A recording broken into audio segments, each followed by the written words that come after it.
뉴스 브리핑 권영원입니다.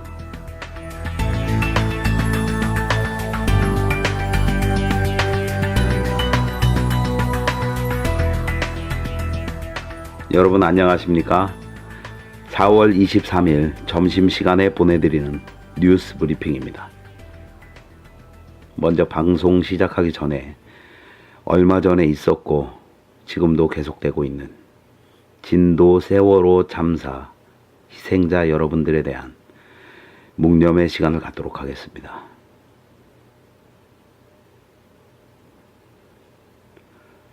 정치자 여러분들도 그러실 거라고 생각됩니다만 저는 고등학생 자식을 키우는 학부모 입장에서 이제는 슬픔을 넘어서 화가 납니다. 화가. 이게 무슨 나라가 이게 나라가 맞습니까? 정부가 있긴 한 거예요. 답답합니다. 희생자 숫자는 계속 늘어나지요. 실종자 가족들은 시신이라도 찾아달라고 발 동동 구르면서 잠수부들한테 애원을 하고 있습니다. 이게 대한민국의 현실이에요. 아휴, 참. 이번에 구조과정 지켜보면서 저뿐만 아니고 여러분들도 많이 느끼셨겠지만 국가 재난 안전 시스템, 재난 대응 시스템 이게 과연 있나? 그거 있는 거 맞습니까? 그리고 정치인들, 정부 관료들 진도에 갔으면 실종자 가족들 위로 잘 해주시고 조용히 올라오세요. 산소통 메고 바닷속에 들어가갖고 실종자 찾을 거 아니면 그냥 올라오세요. 라면은 댁에 가서 드세요. 사진 찍고 싶으시면 배경 좋고 경치 좋은 데 가서 찍으시면 되잖아요. 왜 거기서 참, 제가 더 얘기는 하지 않겠습니다만 한마디는 꼭 하고 싶습니다. 제가 꼭 한마디는 하고 싶어요. 부끄러운 줄 알아야지. 오늘 첫 번째로 보내드리는 뉴스 브리핑, 제가 방송 시간을 12시로 잡은 이유는요, 점심 식사하시고 즐겁게 성남 지역 소식 전해드리는 뉴스 브리핑을 들으시라는 의도였는데, 여러분들도 아시겠지만 요즘 분위기가 즐겁게 들으실 수 있는 분위기는 아닙니다. 저도 당분간은 자중하면서 방송 진행하도록 하겠습니다. 오늘 처음이라 굉장히 많이 떨리는데요. 실수도 있고 부족한 점도 많을 거라고 생각이 됩니다. 우리 청취자 여러분들 넓은 아량으로 많은 이해 부탁드리겠습니다. 자, 그럼 첫 번째 소식 전해드리겠습니다.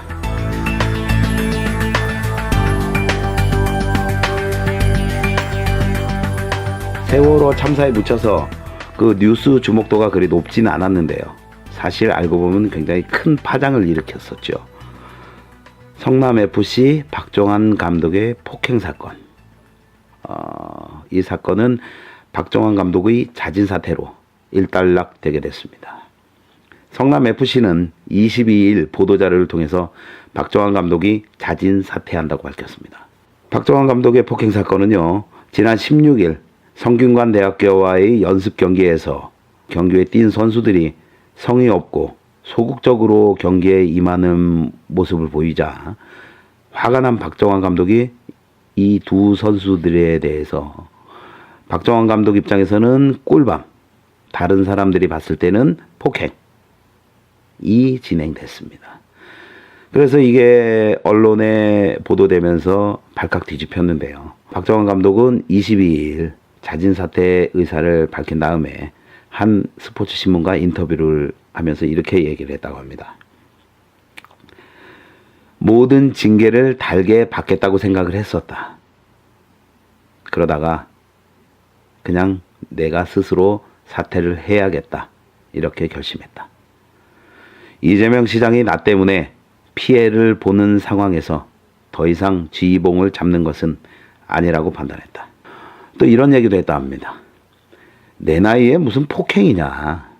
솔직히 말해서 폭행은 아니다. 이렇게 폭행은 부인했다고 합니다. 박정환 감독의 심정을 이해를 못하는 바는 아닙니다.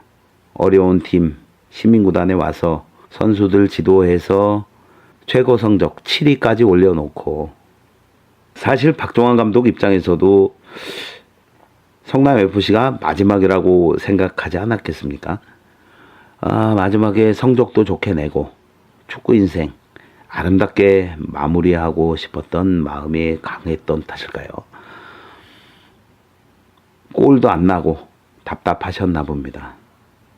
그래서 연습 경기에서 손잡벌 대는 선수들을 이렇게 좀 폭행을 하신 것 같은데, 또 그날 그 연습 경기 하는 당일날 대학교 팀과 프로팀과의 경기에는 아무래도 대학교 선수를 둔 부모님은 관심을 가질 수밖에 없었겠죠. 그래서 부모님들이 많이 오셨다고 합니다. 그리고 또 그에 따라서 에이전트들도 많이 오고요. 그래서 그러셨는지 몰라도 선수들이 성욕에 뛰니까 화가 많이 나셨나 봐요. 성남시가 밝힌 입장에서 나왔듯이 박정환 감독님께 한 말씀 드리고 싶습니다. 폭력은 어떤 의미로도 정당화될 수는 없는 겁니다. 성남FC가 시민구단에 맞는 차기 감독님을 찾아서 좋은 팀, 좋은 성적으로 우리 성남 시민들 즐겁게 해주셨으면 합니다. 성남FC 성남FC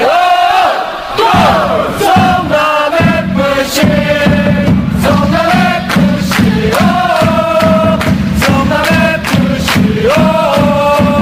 성남FC 성남FC 뉴스 브리핑 두 번째 뉴스입니다. 성남시의회가 원포인트 임시회를 개회한다는 소식입니다. 성남시의회는 성남시에서 요구해온 임시회 개회 요구를 받아들여 오는 25일 제202회 임시회를 열고 김용 의원 등 16명이 발의한 성남시 기초노령연금 지급에 관한 조례안 등 몇 가지 안건들을 처리할 예정인데요. 이번 임시회에서 아무래도 쟁점이 될 것으로 보이는 성남시 기초노령연금 지급에 관한 조례안. 이 조례안은 이재명 시장이 얼마 전 기자회견에서 그 법 제정이 없어도 성남시는 기초노령연금 8만 원을 조례를 제정해서 지급할 것이다 라고 밝힌 데 따른 조치인 것으로 보입니다. 이에 대해서 그 새누리당 협의회가 성명서를 냈어요. 뭐라고 냈냐 하면 기초노령연금 조례 제정을 서두를 것이 아니라 지방선거 이후에 새 집행부가 들어서면 그때 조례안을 제정해도 늦지 않는다. 이렇게 성명서를 발표했습니다. 새누리당 협의회가 이렇게 나오는 데는 다 이유가 있겠죠. 현재 그 성남시의회 새누리당 소속 시의원 중에서 몇 분이 도의원 출마를 위해서 시의원직을 사퇴한 상태거든요. 그래서 임시회를 열면 새정치민주연합 소속 시의원들보다 새누리당 의원 수가 부족하거든요. 그러니까 뭐 임시회를 열면 조례안이 통과될 것이 뻔하니까 좀 연기해달라 뭐 이런 뜻으로 해석이 됩니다. 근데 여기서 좀 저는 궁금한 점이 생겨요.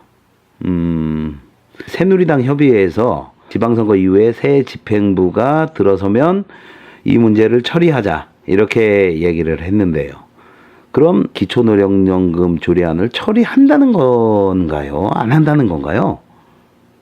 아니 어차피 새 집행부가 들어선 다음에 기초노령연금 지급 조례안을 처리할 거면 지금 처리해도 뭐 마찬가지 아니겠습니까? 지금 하나 그때 하나 뭐가 틀리죠? 글쎄요, 그건 잘 모르겠습니다. 아니면 네가 하면 싫고 내가 해야 되겠다 뭐 이런 생각 갖고 계시는지 모르겠습니다. 어쨌든 이런 조례안들은 하루빨리 처리돼서 어르신들한테 조금이라도 도움이 되면 좋은 일 아니겠어요? 뭐 저는 그렇게 생각하는데 새누리당 협의회 말이에요. 나중에 처리하자는 이런 이야기들을 성남시 어르신들이 아시면 이번 지방선거에서 말이에요. 입장이 꽤 난처해질 텐데. 네. 세 번째 소식입니다.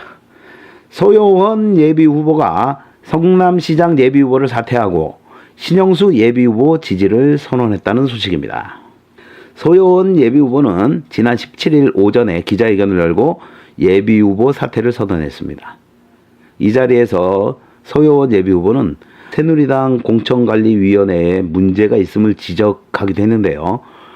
이렇게 얘기를 했습니다. 100만 대도시의 시장 후보 경선 대상을 결정하는데 예비후보에 대한 기본적인 정보도 유권자에게 제공하지 않고 표본 1000개라는 형식적인 여론조사만 실시했다.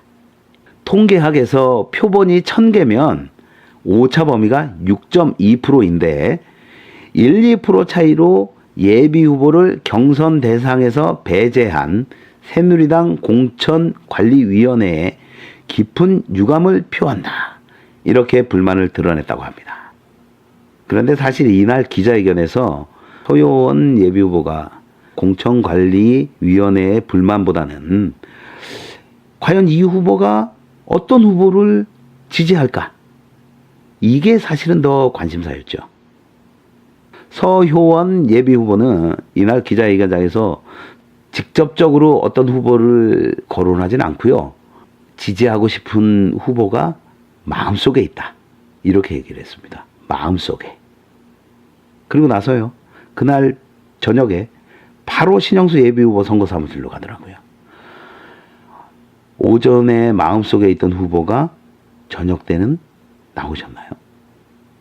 그리고 성남 지역 한 인터넷 매체에 따르면요. 서효원 예비후보가 신영수 예비후보 지지를 선언하자 19일 날 신영수 예비후보가 서효원 이제는 예비후보가 아니죠. 서효원 전 부지사에 대해서 환영식을 열었다고 그래요. 물론 뭐 진도 참사도 있고 간소하게 열린 환영식이었다고는 합니다만 지난 17일 날 새누리당 황우여 대표가 진도 참사가 벌어졌는데도 지방선거 예비후보들이 여러 가지 문제를 일으키자 선거운동 중단, 정치행위 자제 이렇게 부탁을 했었죠. 그게 17일이고 환영식은 19일 날 열렸고 신영수 예비후보는 환영식에서 이런 이야기를 했다고 합니다. 어려운 결단을 내려주신 서효원 전 부지사에게 감사하다. 하늘이 도운 일이다. 이렇게 얘기를 했다고 하는데요. 하늘이 번지수를 잘못 찾은 것 같습니다. 지금 하늘이 도울 사람은 신영수 예비후보가 아니고 진도 앞바다의 바닷속에 있는 어린 학생들을 도와야 됩니다.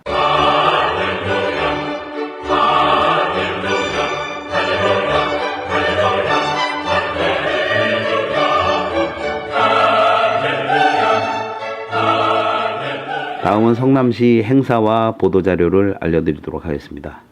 오늘 성남시에서 나온 보도자료 중에 태극기 변천사 성남시청에서 한눈에 4월 23일 오늘부터 25일까지 호국보훈의 도시 성남시청 누리홀에서 열린다고 합니다.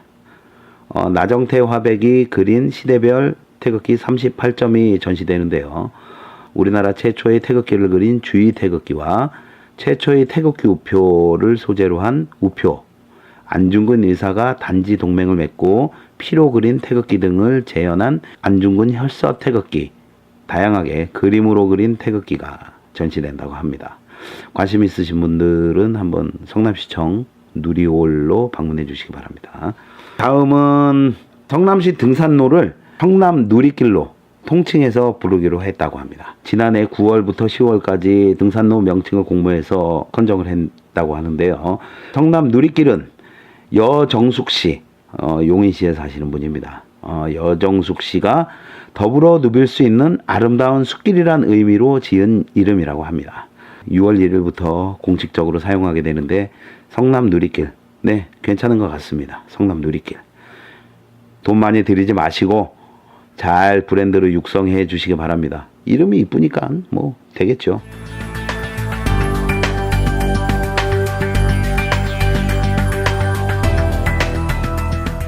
네, 오늘 준비한 소식은 여기까지입니다. 어떻게 들으셨는지 모르겠습니다. 부족한 점이 많은데요. 여러분들 많은 성원 보내달라고 제가 말씀드리기도 참 창피합니다. 어쨌든 끝까지 들어주셔서 감사하고요. 월요일 낮 12시에 다시 찾아뵙도록 하겠습니다. 지금까지 뉴스 브리핑 권영원이었습니다. 감사합니다.